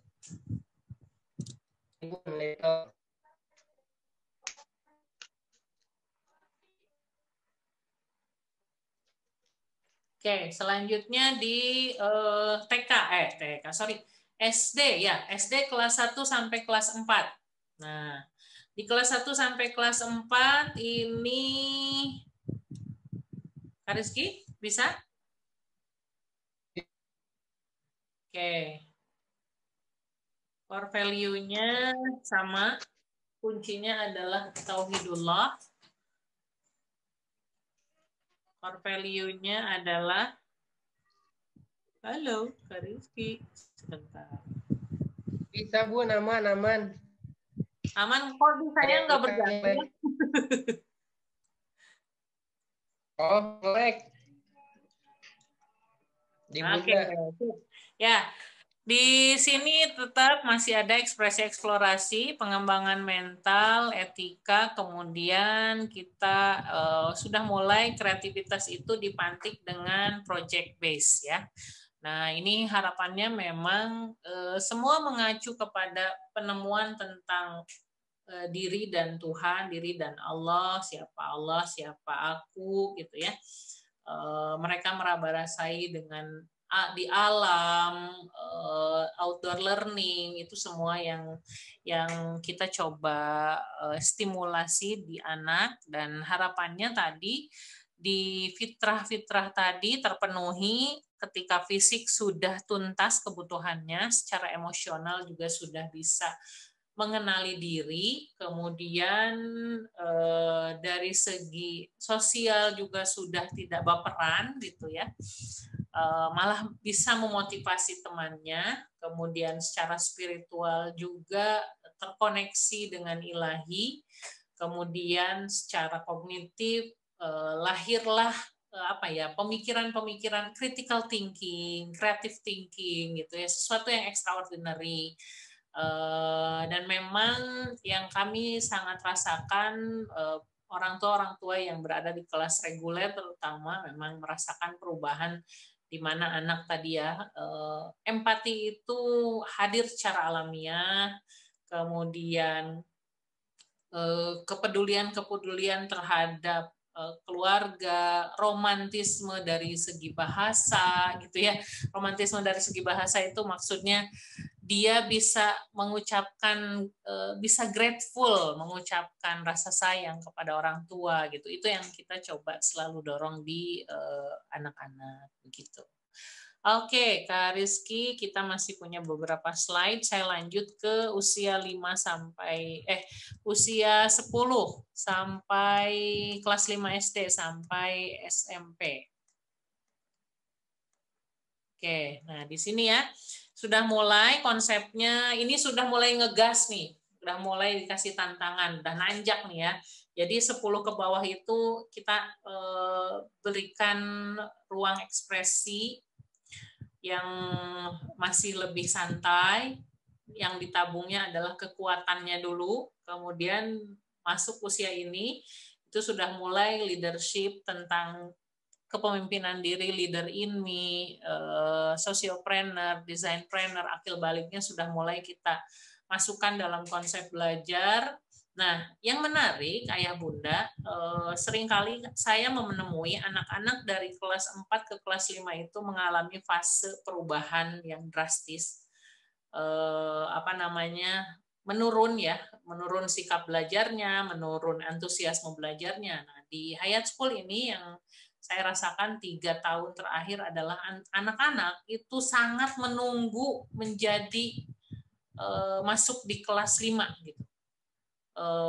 Selalu mereka bilang gini, aku nggak sabar pengen cepet-cepet kelas 5 atau pengen cepet-cepet upgrade. Saya bilang kenapa? Karena bisa adventure, bisa magang, jadi sesuatu yang mereka tunggu gitu. Antusiasmenya muncul dari mereka, spiritnya datang dari mereka, bukan karena memang harus naik kelas gitu. Tapi mereka sendiri yang tahu bahwa ketika aku naik ke kelas 5, aku sudah menjadi orang yang ditempa untuk dewasa gitu.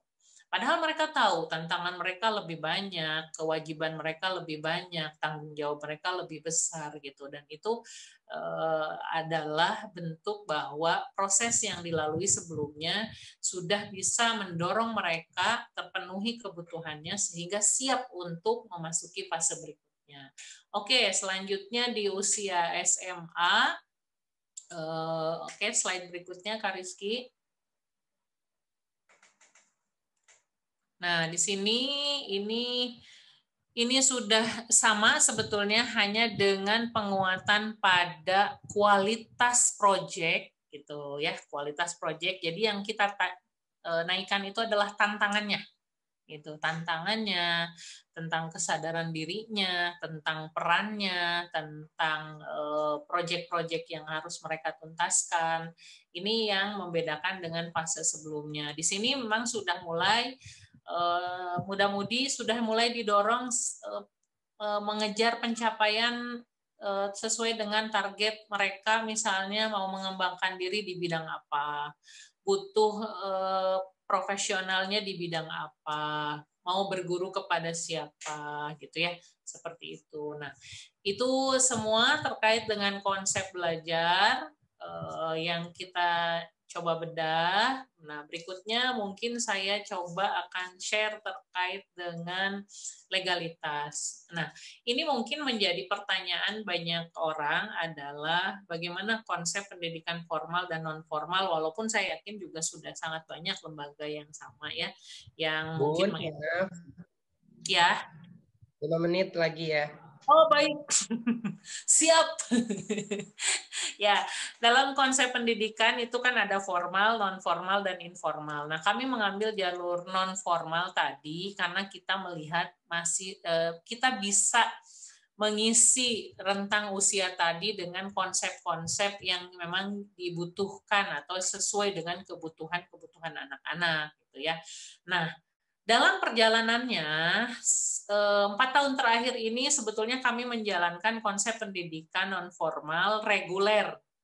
Jadi siswa hadir ke Hayat School, kalau TK sampai SMP itu Senin sampai Jumat, kalau SMA itu 3 sampai 4 hari. Nah, harapannya apa? Harapannya di situ dia sudah memang fokus kepada proyek personal, minat bakat, dan tantangan sosial dirinya gitu.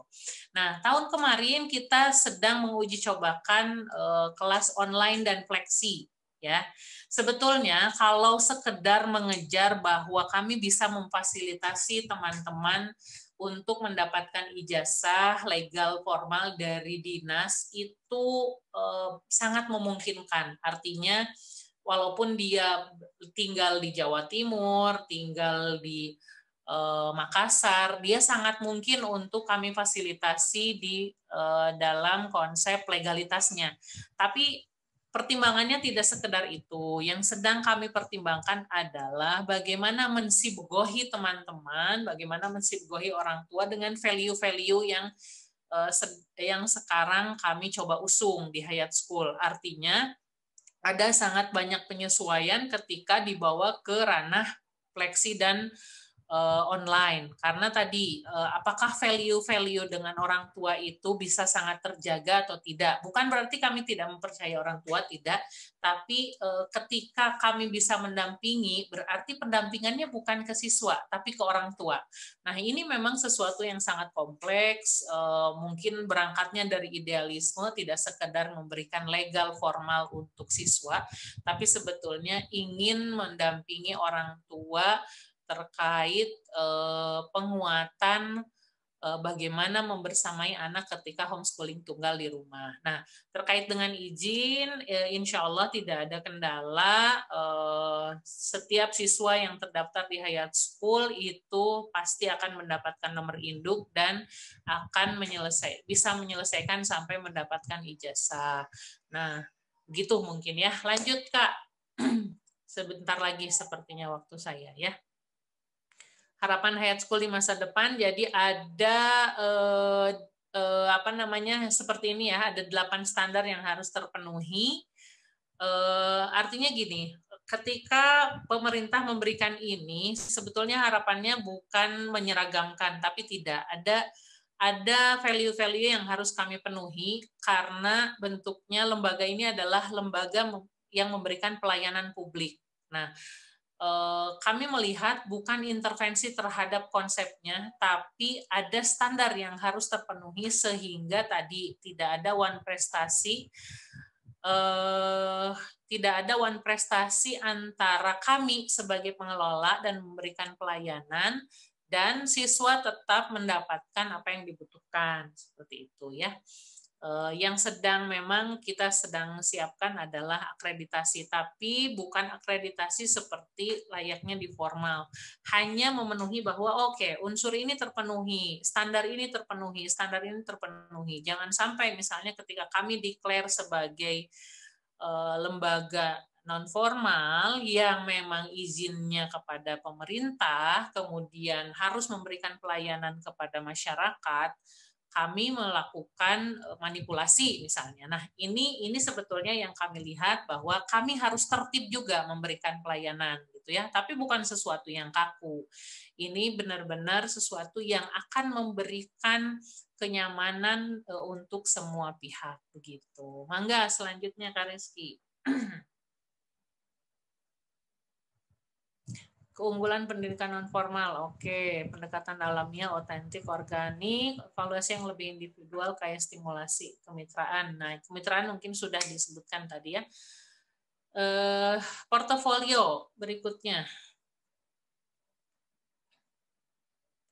Nah, ini portofolio. Jadi berapa hari Kamis kemarin saya mengisi tentang portofolio. Ini sebetulnya panduan portofolio dari dinas, dari pemerintah. Jadi ada beberapa. Jadi sebetulnya portofolio ini sudah digaungkan oleh pemerintah beberapa tahun yang lalu, dan memang di Hayat School memang sudah mulai menerapkan sebelum portofolio itu diwajibkan ya tahun kemarin. Kita sedang coba terus untuk merapikan, minimal mudah untuk diisi dan dirapihkan oleh orang tua dan siswa itu sendiri. Begitu. Mangga, selanjutnya.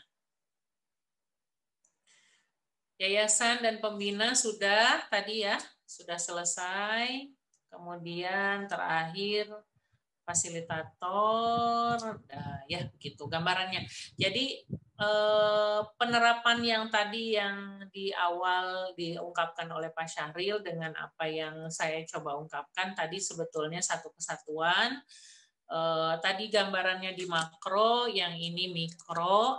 Nah, kalaupun misalnya ayah bunda masih sangat ragu, saya sangat mendorong ayah bunda terus mencari informasi, karena tadi mungkin ketika masuk di ranah non formal itu sesuatu yang tidak dipahami, sesuatu yang asing itu seringkali membuat kita khawatir ya, khawatir walaupun udah nyemplung di dalamnya mah nggak serem-serem amat gitu.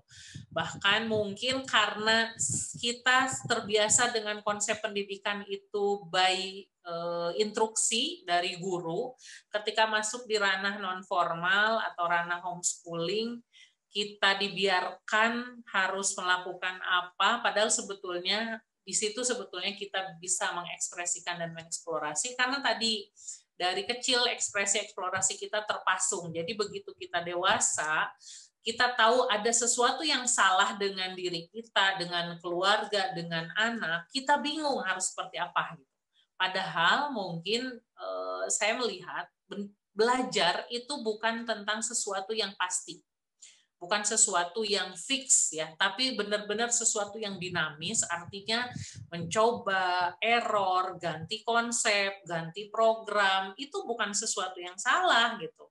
Karena kita tidak pernah dikenalkan dengan konsep bahwa mencoba dan salah itu adalah pelajaran berharga. Nah, kita tuh selalu terjebak dalam framework mencoba, salah itu udah salah gitu ya. Nah, padahal ada pelajaran besar tentang belajar dari kesalahan, dan ini yang harus kita mulai rubah mindset-nya.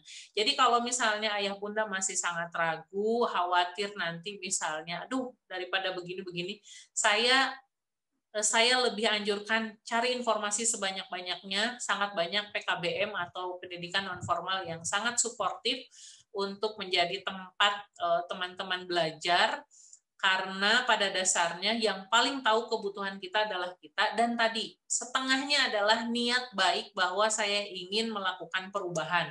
Kalau masih ada ragu, masih ada begini, masih nggak bisa, misalnya masih aduh saya khawatir, saya ini, jangan sampai misalnya ketika pindah ke pendidikan non formal itu hanya memindahkan rasa khawatir dan menggantungkan harapan ke orang lain gitu ya.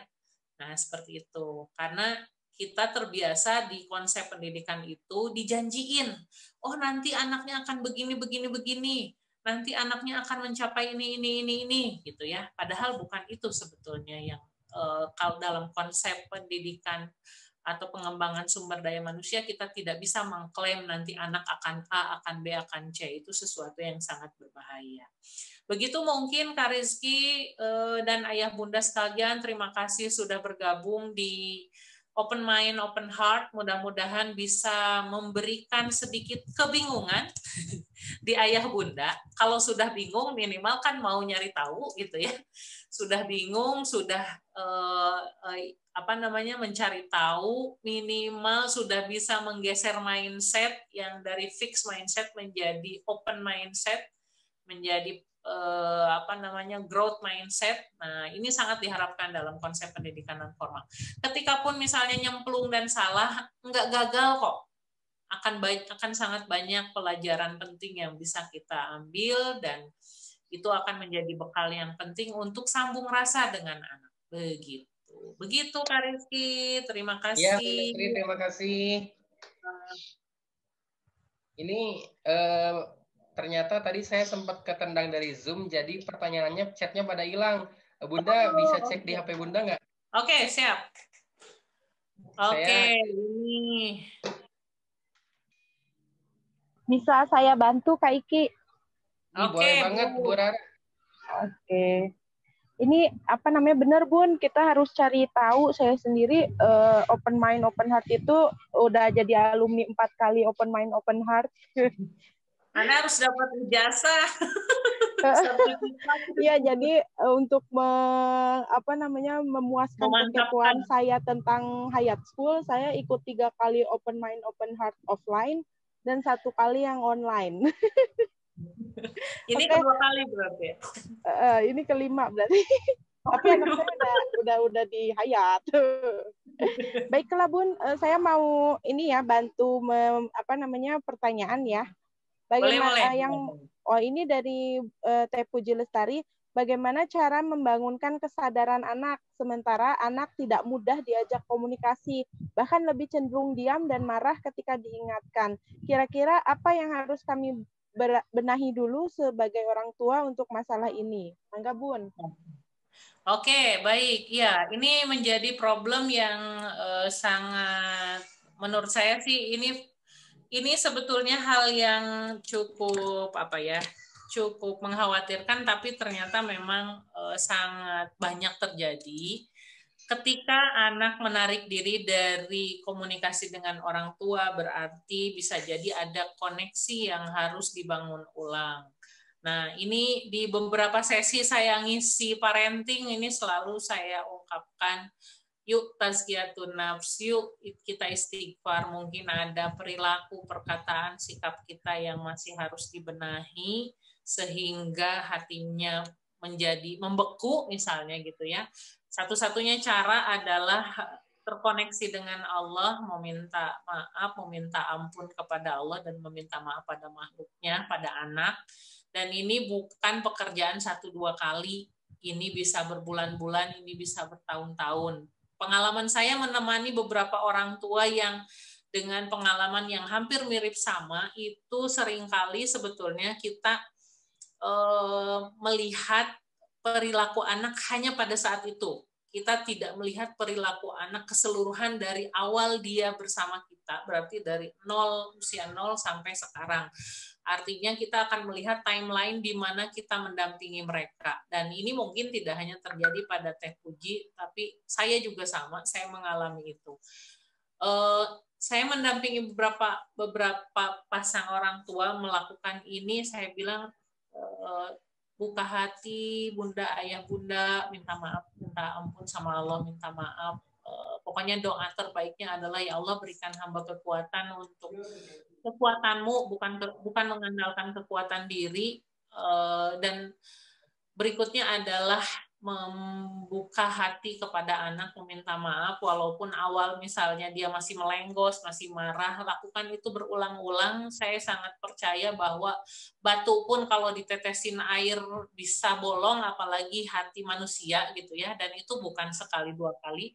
Kemudian mohon bersabar dengan perilakunya yang mungkin baru mengeluarkan ekspresi eksplorasi ketika kita minta maaf. Itu memang ujian banget. Artinya anggaplah itu adalah bunga dari hutang yang kita tanam ya kepada anak gitu ya. Dan ini bukan hanya jawaban untuk Bunda Puji ya, tapi untuk semua termasuk saya, mereminder diri saya kembali. Saya dampingi banyak orang tua, tapi sebetulnya tidak lama kok.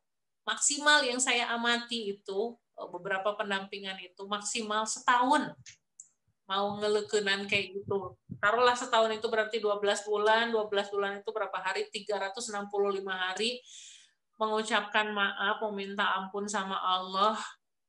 Tapi itu sebetulnya kalau kita coba bedah, kita sudah mengabaikannya berapa tahun gitu ya. Dan mungkin 1 tahun pengorbanan itu adalah untuk memperbaiki beberapa tahun ke depan hubungan yang akan kita jalin ke depan, sebetulnya begitu. Begitu Bu Rara, Bu Puji, mudah-mudahan menjawab. Kalau tidak boleh kita WA-an nanti, kontak-kontakan. Ya, lanjut ya Bun. Dari Bu Indrianti. Saya ingin tahu lebih banyak tentang program wisata edukasi. Programnya seperti apa? Apa bisa diikuti oleh keluarga di luar keluarga Hayat School? Notes, saya berdomisili di Palembang dengan 3 anak bersekolah di sekolah alam. Mangga Bun. Oke. Masya Allah. Ya, Bunda beruntung sekali nih. Hostnya Kak Rizky ini adalah manager development, program pengembangan, manager development program Hayat Edwisata. Ya, yang program-program yang kita sudah coba launching itu ada apa kan ini? ABS. Squad ya, Akil Balik Squad, dan sekarang sudah angkatan Santri kelima. kreatif. Santri kreatif, kemudian next ada kelas-kelas juga. Nanti mungkin Kak Rizky yang lebih tahu. Bunda boleh nanti kontak dengan Kak Rizky untuk lebih jelas. Insya Allah kita selalu update juga di Facebook. Harapannya itu menjadi momen relaksasinya anak. Nah, gitu ya. Jadi memang kita selalu mengedepankan sesi diskusi, sharing sama anak-anak. Ternyata kebutuhan anak-anak sekarang itu adalah lebih banyak didengarkan, diberikan panggung, eksistensinya diakui, dihargai, dan perasaan mereka divalidasi. Nah, itu ya.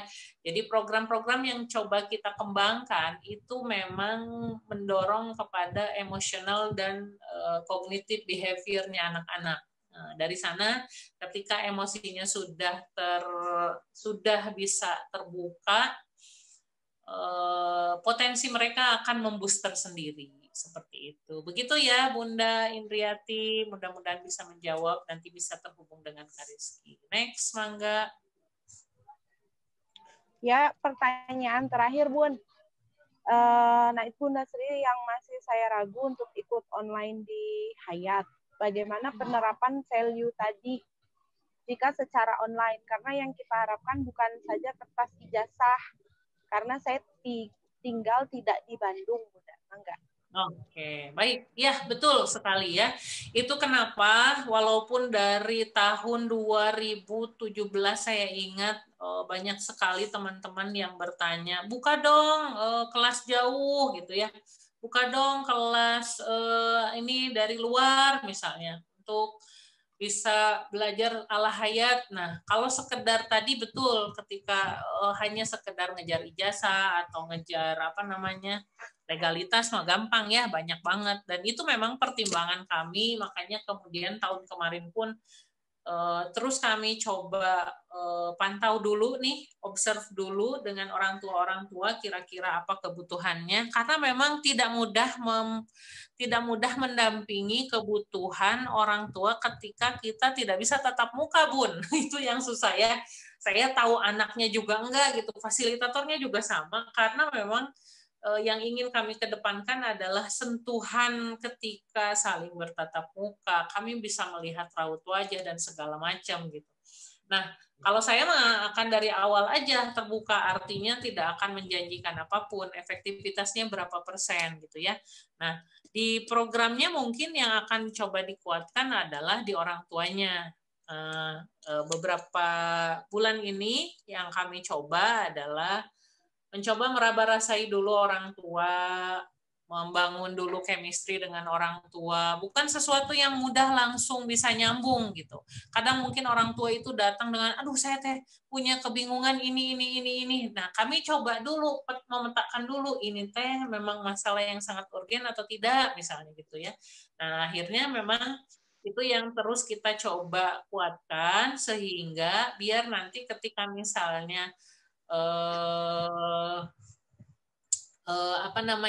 didampingi secara online, value apa nih yang bisa kami transfer ke orang tua, bukan hanya ke anak gitu. Apalagi kalau konsep fleksi itu kan benar-benar modulnya diberikan kepada orang tua begitu ya. Jadi kalau saya lebih menganjurkan Bunda mendingan bertanya langsung, kemudian tadi coba bedah dulu kebutuhannya apa, kan tadi kebutuhan setiap keluarga itu berbeda. Jadi individualized curriculum itu bisa diterapkan oleh orang tua. Tapi kalau individualized curriculum diterapkan oleh sekolah, itu sesuatu yang sangat complicated gitu. Karena memang butuh dua sisi untuk mengembangkan itu. Jadi sekolah ranahnya memang masih pada grouping kurikulum gitu. Nah, itu ya mungkin yang kita perlu coba kembangkan, tapi kalau saya sendiri, saya sangat-sangat ingin ketika pun misalnya orang tua, walaupun tidak di-Hayat, minimal value-value tadi ya, tentang core value, tentang visi misi, itu bisa kita kembangkan bersama. Begitu mungkin ya Bunda, Ayah Bunda, Kak Rizky, waktunya sudah habiskah? Iya betul Bun, ini sudah waktunya asar kayaknya. Ya sepertinya kita cukup sudahi sampai di sini. Insya Allah ya Bunda sekalian, jika ada pertanyaan terkait Hayat School, Ayah Bunda sekalian bisa menghubungi kontak admin Hayat School. Kalau ternyata masih belum cukup, silakan bisa kontak siapa saja yang ada nomornya. Ya, di grup nanti Ya, kita betul. coba. Jadi kalau ada yang ingin juga untuk tahun depan mau mencoba, kita akan ada program trial ya di Januari. Terus kemudian bisa juga untuk awal bisa mengikuti dulu kelas-kelas seperti kelas Hayat Edwisata, nah gitu ya, seperti itu. Begitu mungkin Kak Rizky ya? Ya betul Bunda. Untuk ayah Bunda sekalian, silakan di grup juga bisa digunakan untuk sarana bertanya. Insya Allah jika memang kami luang, insya Allah akan kami jawab dengan sejelas-jelasnya Insya Allah. Terus ayah Bunda sekalian, insya Allah juga informasi terkait Hayat School dan lain-lain, ayah Bunda sekalian bisa dapatkan dari admin Hayat School terkait pendaftaran dan lain-lain. Lalu selanjutnya sepertinya pertemuan kita kali ini cukup sampai di sini dulu. Terkait apapun, Ayah Bunda silahkan kita obrolkan lagi nanti setelah ini. Kita tutup dengan alhamdulillah bersama-sama. Alhamdulillahirrahmanirrahim. Dan doa kafaratul majelis subhanakallahumma bihamdika asyhadu an la ilaha illa anta astaghfiruka wa atubu ilaik. Oke, Ayah Bunda sekalian, saya Rizky, saya pamit. Assalamualaikum warahmatullahi wabarakatuh. Waalaikumsalam. Waalaikumsalam warahmatullahi wabarakatuh.